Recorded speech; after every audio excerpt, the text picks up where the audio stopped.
Okay.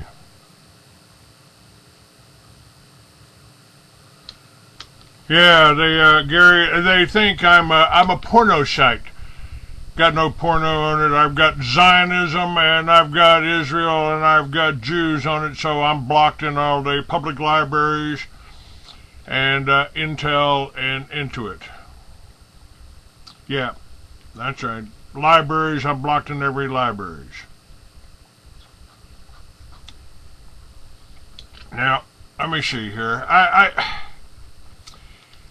really feel bad. I was kind of taking a trip down on the border. And while I was hiking along the border this morning, I saw a Muslim extremist fall into the Rio Grande River.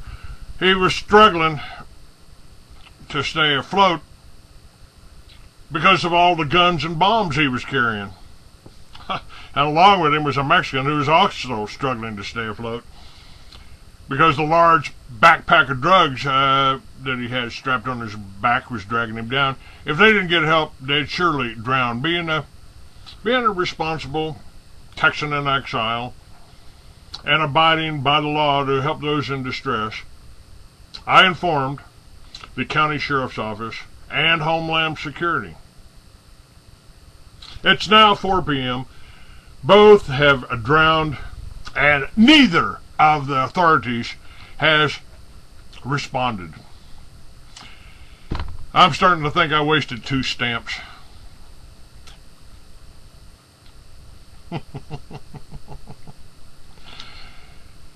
And here's some more little good news. Kind of in the category of WTF. Has the government looted the gold at Fort Knox? A group called the Gold Antitrust Action Committee claims that the U.S. government has defrauded the American people out of the nation's wealth. Specifically, the group claims that the U.S. has secretly sold, leased, or otherwise frittered away half of its entire gold reserves to pay for past military adventures abroad and other ill-conceived actions. Furthermore, the group claims that the government has intentionally covered up this loss of gold reserves through accounting fraud. Are they right? Well, as described by Daryl Robert Schoon in his book How to Survive the Crisis and Prosper in the Process, Frank Veneroso is the author of the Gold Book Annual, probably the most comprehensive study and an analysis of gold markets available today. One of the gold's foremost financial analysts. Vernaso's clients have included the World Bank, the Organization of American States, sovereign nations, and global money managers. And Frank is also the chief investment strategist for RCM Global Investors, equity investment arm of Alliance Dresdner, the giant German insurance conglomerate. And compiling the statistics on gold markets, Venaso discovered that the central banks were hiding the majority of their gold loans from public view. He estimated that by the late 1990s, the highly lucrative and still hidden gold carry trade amounted to 10 to 15,000 tons of gold. The central banks pointed to their books, which showed receipts showing large amounts of gold on deposit, what Venaso suspected and found to be true. However, the gold wasn't there. 10 to 15 tons of gold, far larger than the central banks would admit, had been loaned to the investment banks in order to suppress the price of gold. And in Vernaso's opinion, it was never coming back. Vernaso noted the amount of physical gold, 10 to 15,000 tons, is far too large for investment banks to repurchase without causing the price of gold to rise explosively, the very result the central banks had set out to prevent. Oh, well, of course, I think that's totally, they want the price. If they own all the gold, well, don't they want it to go over? And if you don't want to, and if they don't want you to know about it, maybe, let's see, what else does he say? At the cost of almost half the gold reserve, the central banks are left only with promissory notes from investment banks instead of the tons of physical gold they had once possessed. Whereas for someone you know, perhaps even yourself, may be in the near future forced out of their foreclosed home by bank order, rest assured it's the investment banks will suffer no consequence for not repaying the gold they borrowed from the central banks, gold that belonged to the nations that lent it, not to the nor its central bankers. In matters of finance, even the even hand of justice is primarily reserved for those who cannot afford it. It is estimated that in the past, central banks' holdings of gold totaled 32,000 tons, and Vernasso's figure showed that 50% of that is gone. This newly discovered charade of central bank bookkeeping is as fraudulent as Enron. As with Enron, the bookkeepers were complicit in the deception. Why does the name Rabbi Dov Zakheim pop to mind? Okay, are we recording here? Okay, let me see here. Let's make sure. Yeah, okay. We're doing that. Hello, a news show. Okay. Yeah, Lady K, everybody's in. Good morning to you all. Alright. What do I want to talk about?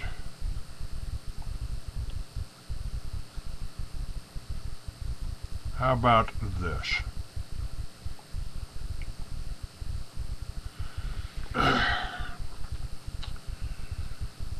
Geoengineering has now been defined as the deliberate large-scale manipulation of the planetary environment to counteract anthropogenic climate change. That's from the Royal Society of 2009. And recently the question has been asked, what in the world are they spraying? A recent report by CBS Atlanta detailed how some local citizens are outraged that such crimes against humanity are being carried out right before our eyes in secret. In the report, Senator Johnny Isakson was interviewed on the subject of chemtrails,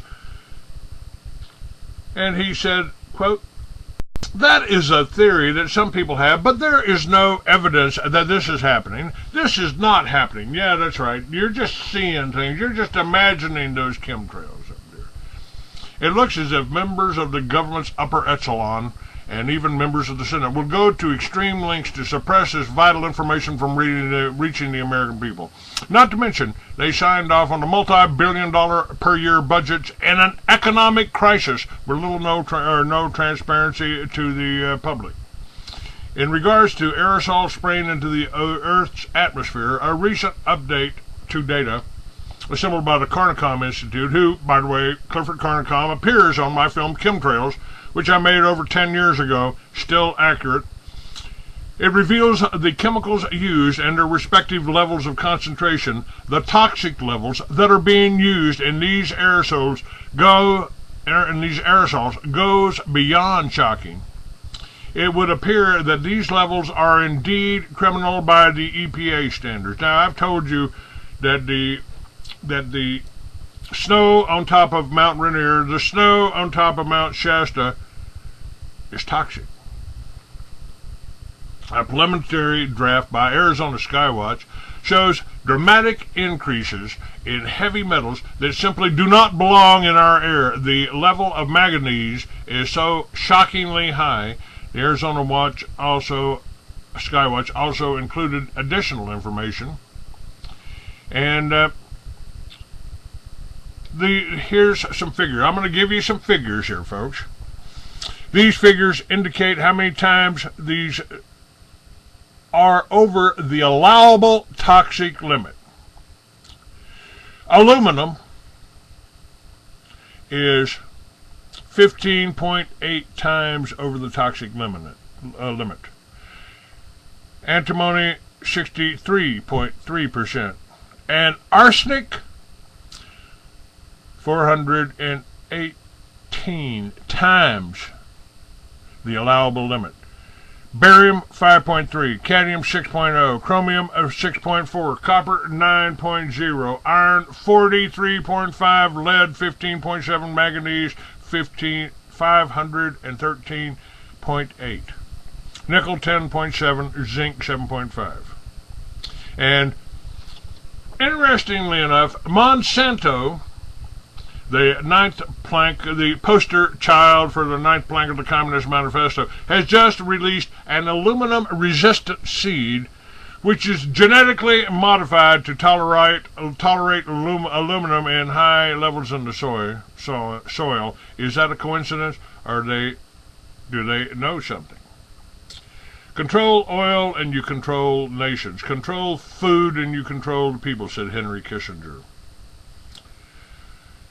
And Kissinger also said the common enemy of humanity is man. In searching for a new enemy to unite us, we came up with the idea that pollution, the threat of global warming, water shortages, famine, and the like would fit the bill. All these dangers are caused by human intervention, and it is only through changed attitudes and behavior they can be overcome. The real enemy, then, is humanity itself. And here's another famous quote for you.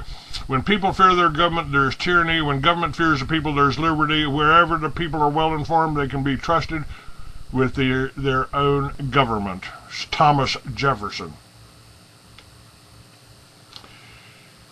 It's worse than you think. Not only are they poisoning you with the aluminum, they're poisoning you with the pharmaceuticals. And now there's even more. Even more.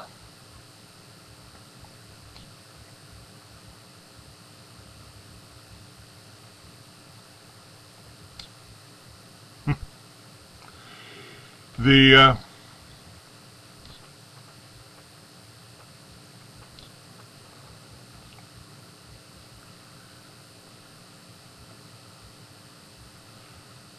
are spending billions of dollars. I've asked you how much fuel, how much money are they spending on fuel to put this aluminum and this barium and the arsenic in the air?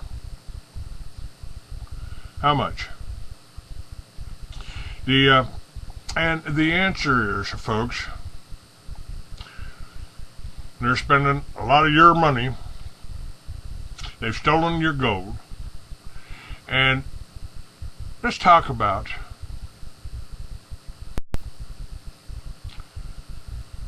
the drug companies. Now we've talked about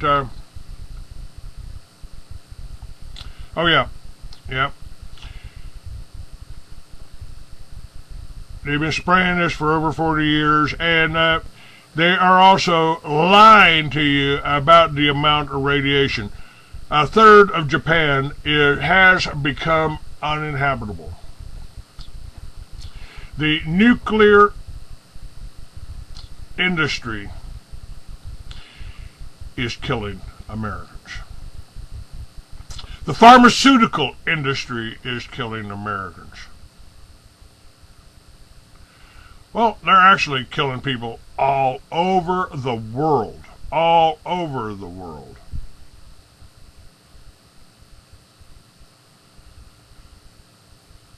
Yeah, a question. They're bombing. And putting nuclear again in Iraq. You've seen the pictures of the babies deformed from the radiation. That's depleted uranium that they're putting on the American people. Now, let me ask you a question about the Arabs. If you were a NATO pilot and you have loaded your aircraft with lethal weaponry and a full fuel tank, you're ready to start your mission over Libya. Would you go and bomb some pro-Gaddafi fighters who accidentally have stayed in Benghazi? Or would you rather bomb anti-Gaddafi activists who are locked in and could not leave Tripoli?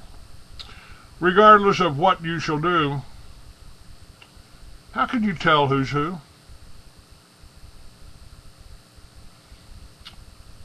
So what do? You just, like in Iraq or Afghanistan, you just fly over Libya and bomb anyone with black hair or brown eyes?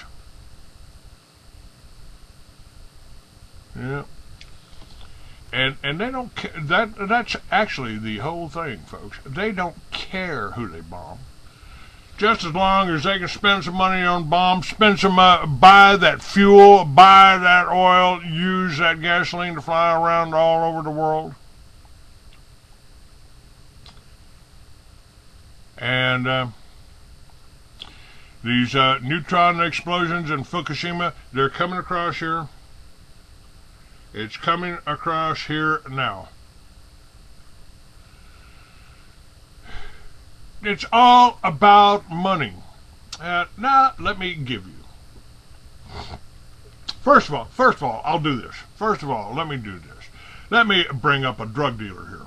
Let me bring up a drug dealer, get some statements about this pharmaceutical industry that I've been railing against for years, that is responsible for trying to put Mark Taylor away permanently, kept him for a year. We still haven't found out how much they made off of Mark Taylor's being picked up and held in Arizona. But I can tell you how much this whole medical complex is making, and I will do that in a moment. But let's see if we can do this.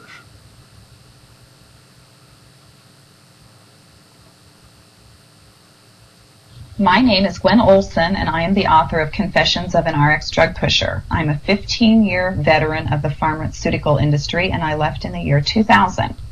And what I would like to do today is I would like to dispel the myth that the pharmaceutical industry is in the business of health and healing. Because in fact, what the pharmaceutical industry is in the business of doing is disease maintenance and symptoms management. They are not in the business to cure cancer, to cure Alzheimer's, to cure heart disease, because if they were, they would be in the business of putting themselves out of business, and that in fact doesn't make sense. I don't want people thinking that I am a conspiracy theorist, because in fact there is no theory behind what I'm telling you. It's all provable. And what I'm saying is provable is that the pharmaceutical industry doesn't want to cure people. You need to understand, specifically when we're talking about psychiatric drugs in particular, that these are drugs that encourage people to remain customers of the pharmaceutical industry. In fact, you will be told if you're given a drug such as an anxiolytic or an antidepressant or an antipsychotic drug that you may be on the drug for the rest of your life. And very frequently people find that they are on the drugs for a very long period of time, if not permanently, because they're almost impossible to get off of. Some of them can have very serious withdrawal symptoms, and most of them can have extremely serious withdrawal symptoms if they're stopped cold turkey, but some people even experience withdrawal symptoms when they try to titrate or they try to eliminate the drug little by little, day after day.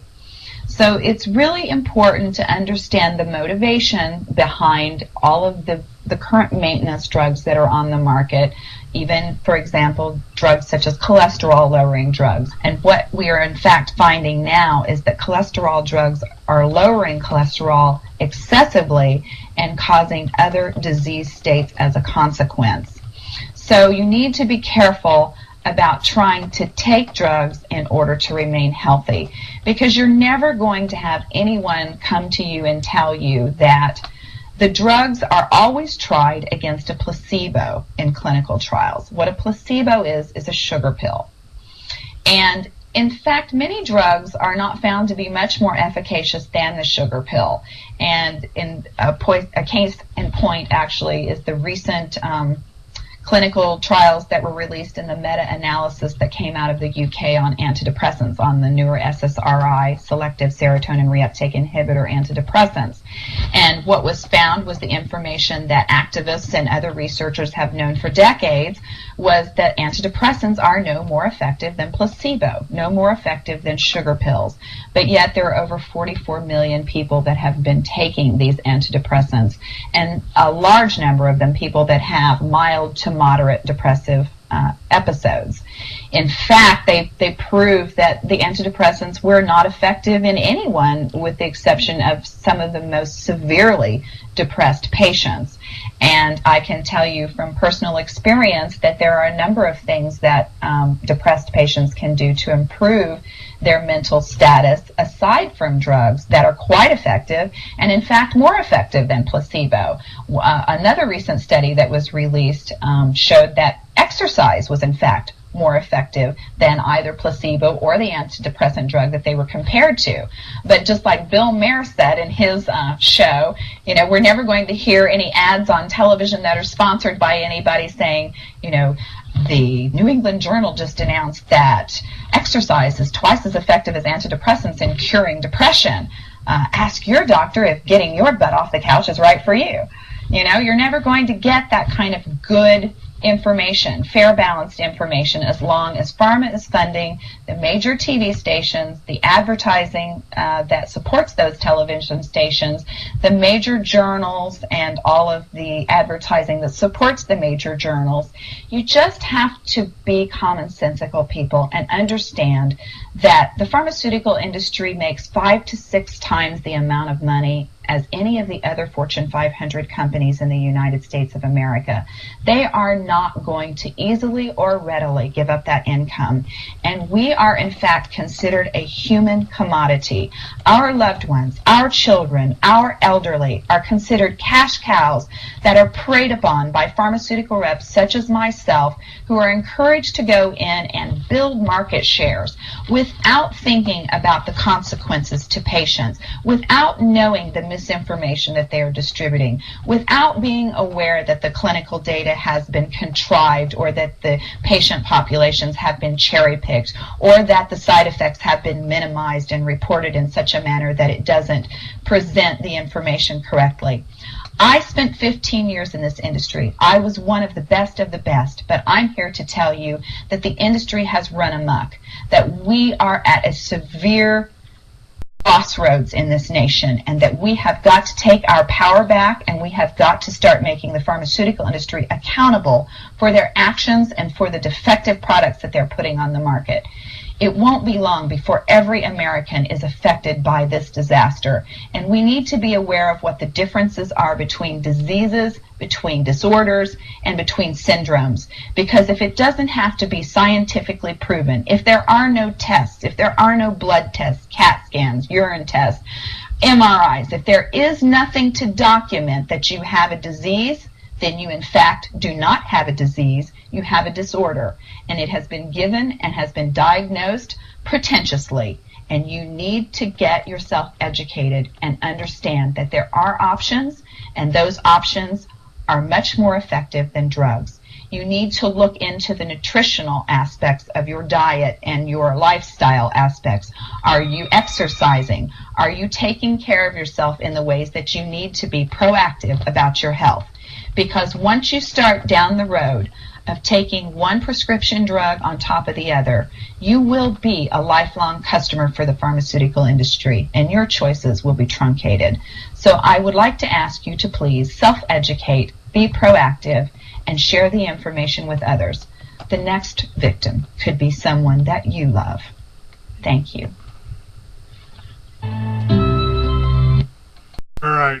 Now, let me tell you what they're making off of you. What they're making off of you. Celebrex, 100 milligrams. The consumer price on Celebrex, 100 tablets, is,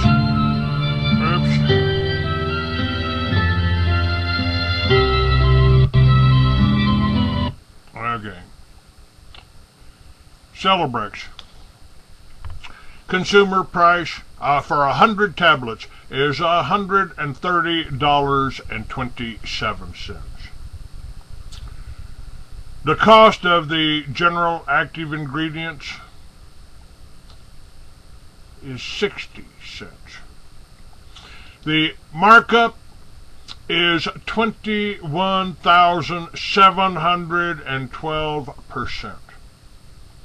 Claritin, 10 milligrams, 100 tablets, $215. Cost of the general active ingredients, 71 cents. The percent markup, 30,306%. Lipitor, 4,696%. They cost you, for 100 tablets, $272. And that was a little expensive. That's $5.80. So they've only got a 4,696% markup.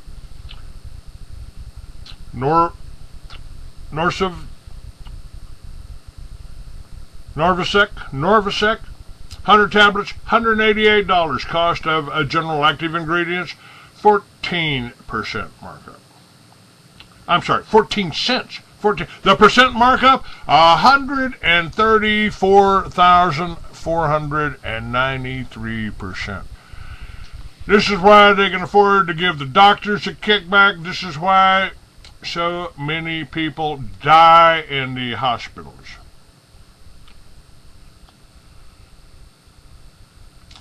And from Blog Talk chat room, according to a report from the New York Academy of Sciences, and thank you, Tishel, from Thailand, listening to us from Thailand, due to the Chernobyl disaster, 985,000 people have died, mainly of cancer, between 1986 and 2004. And they also pointed out in that chat room that the drug ads are so funny. This pill will either heal you, or kill you. Kill you. So, it may look like, I ain't buying into that. Alright, what else we got here?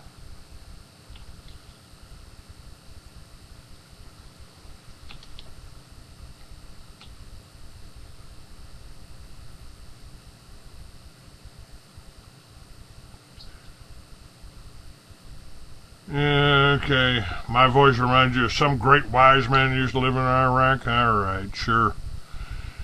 No, I don't live in Iraq. Now, back to these drugs here. Let's see. Prozac. Oh yeah, you got Prozac. And you got, that's a 224,973% markup. Prozac cost 11 cents to make. 20 milligrams, 100 tablets cost you $247.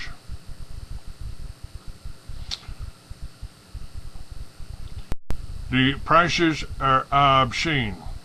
Xanax, oh, you like Xanax? 100 tablets cost you $136.79. The cost of the active ingredients in that bottle, 0.02%.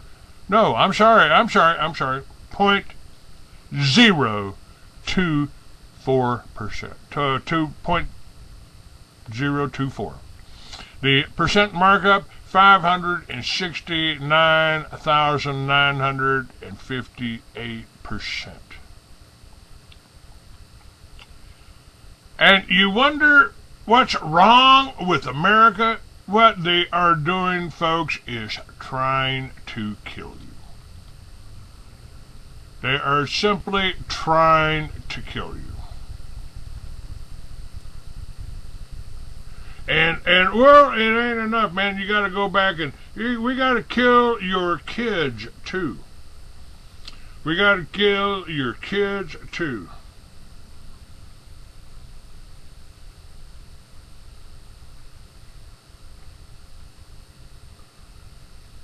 See if I've got something on that.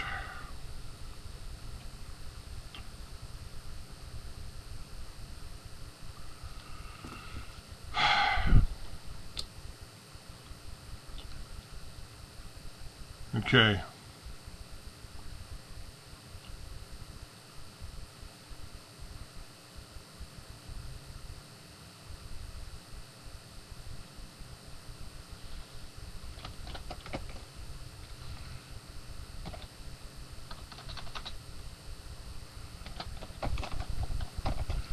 We got another dumb son of a bitch here. Okay.